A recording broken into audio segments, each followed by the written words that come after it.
Okay, the 5 love languages. All right. Me and Chuck Morgan in Sunday school class went on a retreat, and they talked to us about the 5 love languages. You know, and it's written by little Gary Chapman, who is a doll and tiny and does, that man's probably getting in his 90s, and he does sit-ups every day.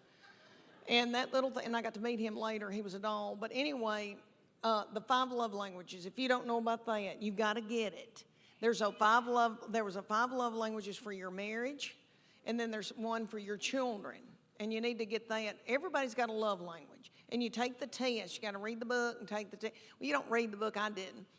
But you can take the test.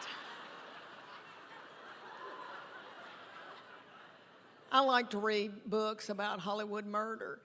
So anyway, you take the test, and then you can, and your husband takes the test, and you find out what his love language is, and he finds out what your love language is. And if you find that out, then you can feed them their love language.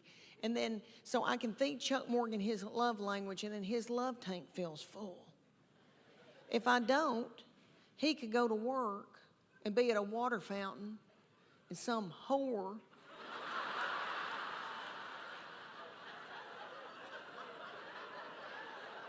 comes up to him and starts feeding him his love language, and then he feels a tingle, and then Satan swoops in. So these are the 5 love languages. Quality time. If you may know somebody that just wants you to sit on the couch and watch ESPN with them. Something like that. Then there's gifts. That's my sister's love language. It doesn't have to be something expensive. If you, just so you thought of her, if you buy her a card and a rose from the grocery store, she'll bawl her eyes out. And then there's words of affirmation. That's mine. But, physical touch. Physical touch, which I know every woman in here is like, that's my husband. Physical touch. But it's not that kind of physical touch. We're talking about the physical, you know, when you know people that just want to hug you and squeeze on you and all that all the time. That's their love language, is physical touch. But women think, oh, that's my husband's, and he's on me like a duck on a June bug. But that's not the... All right, and then there's words of affirmation. That's mine. So all Chuck Morgan has to do is say, you look beautiful tonight. You are a good mama. That Trisha Yearwood's chicken piccata is to die for. And then my love tank fills full, and then I'm willing to do something vulgar with him.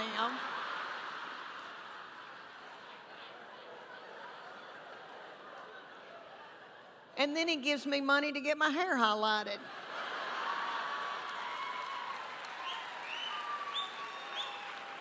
See? It works out, you know? It's God's way. And then my husband's is acts of service. So for him to feel loved, I have to go in the garage and build a set of shelves. Y'all know what I heard on today's show. Do y'all know who Donnie Deutsch is? That name's hard to say, Deutsch. The big idea, Donnie Deutsch, he's some big advertising guy that's done like Nike. I don't know what all he's done, but anyway, nice looking man. He was on the Today Show with Matt Lauer and all them. They were talking about Valentine's, and they said that men really don't care about Valentine's Day. That women, it's more for women, and that you need to buy your wife and girlfriend, you know, nifty things on Valentine's Day. And they said, what do men want? And he said, men want a woman to do nasty, vulgar things to them.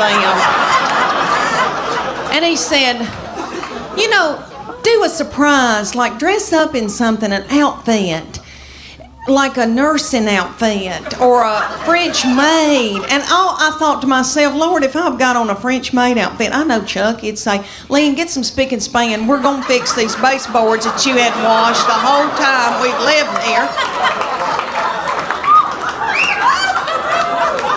I'm going to dust them, and then I want you to go over them with spick and span. And then just after I had ruined my back, after a day of doing the baseboard, then he would come up to me and try to mount me, I guess is what people say. Is that nasty? I'm sorry. I don't mean that. I'm sorry. I don't mean that. Well, that's biblical. I'm married. But I wanted to tell y'all that my new obsession, what I've gotten obsessed over, because I love sports, I love football, is I've been watching quarterbacks on Netflix. And if y'all have not seen that, y'all got to watch it. They follow 3 quarterbacks, and it's precious Kirk Cousins that loves the Lord. And he is so sweet.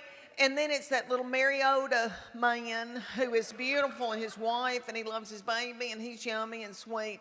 And then Patrick Mahomes, honey, Patrick Mahomes. And if you watch that, I'm telling y'all, if y'all watch it, y'all will fall in love with that little thing, and you'll be worried to death about him. Okay, he is the age of my children. I could have birthed him, and I feel like I should have. And I would tend to him. I'm worried sick. All right, that little thing. I was in Denver, Colorado, doing a show the night that the Denver Broncos beat the Kansas City Chiefs, and little Patrick Mahomes had the flu and still played, and they had to give that little thing a bag of fluids. And then he went out there and played in that snow. Okay, if you watch him in that quarterbacks thing, oh my Lord. He did something to one of his feet. It was a fracture or a sprain or something. And he kept saying, "I'm good, dog. I'm good. I'm good, dog." And they were like, "You don't have to play." He was like, I'm good, dog." And that little thing hopped on one foot and played a whole game and threw that ball from up in it and flicked it and did it. And I have never seen anything in my life.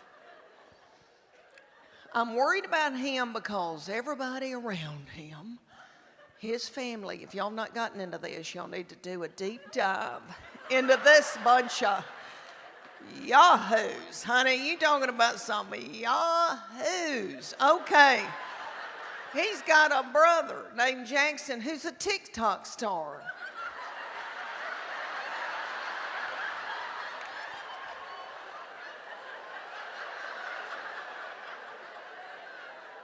On the sideline, while everybody else is working, like, dogs trying to win a football game, he's on the TikTok doing. And then Patrick Mahomes has got a mama who is still wearing a bikini. Good for her. Good for her. And then he's got a little wife that he met in 8th grade. That little thing's been dating her since 8th grade, and it's really sweet. And in this series on Netflix, he loves her, and he wants to be a good daddy and a good husband, and he loves the Lord. He's got faith, and that little thing's working and doing, and in an ice bath, and they're rubbing him down, and everybody's beat on him in every game, and he says, "I'm all right, dog, I'm all right." And then his wife,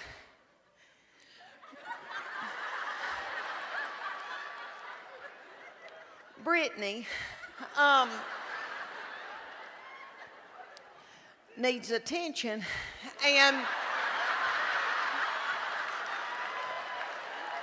but who doesn't? Who doesn't need attention? And if I were a child like she is, and somebody gave me $90 million, I'd act a fool too. I would. I acted a fool when I was her age, and I didn't have 10 cents. All right.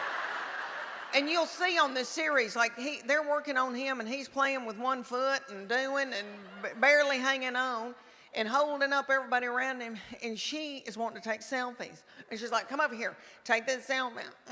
And doing that, and he's hopping over, taking a picture.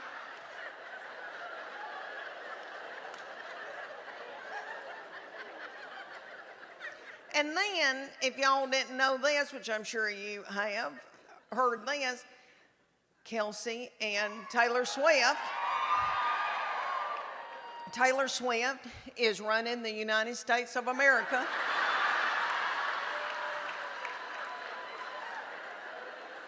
And now she's going to the ball games, and you know what? Her uterus is aching. I know it is. Her uterus is aching.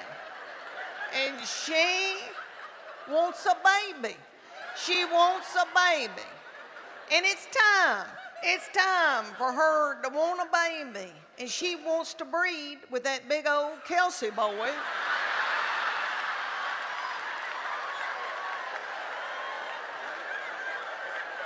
Of course she does. Of course she does. They're both tall. I mean, I could see it. And then little Taylor Swift looks like she's got a sweet spirit. And you can tell that she's worried about little Brittany. Mahomes needing attention. So ESPN had them in the box, and you could see Taylor holding her hands and singing with her and dancing with her, and had a look on her face like, I better do this or she's going to burn this thing down.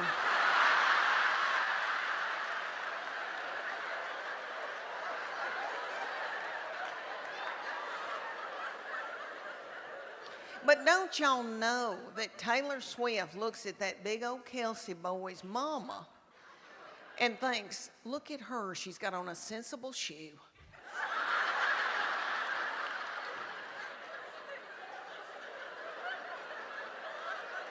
She's got on a sensible shoe and a nice jean, a high waist with some stretch.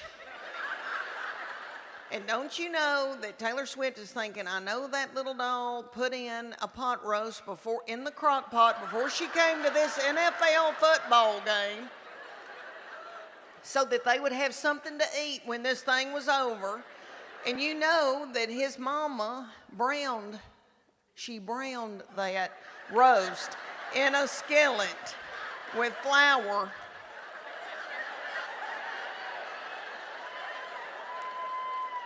I know.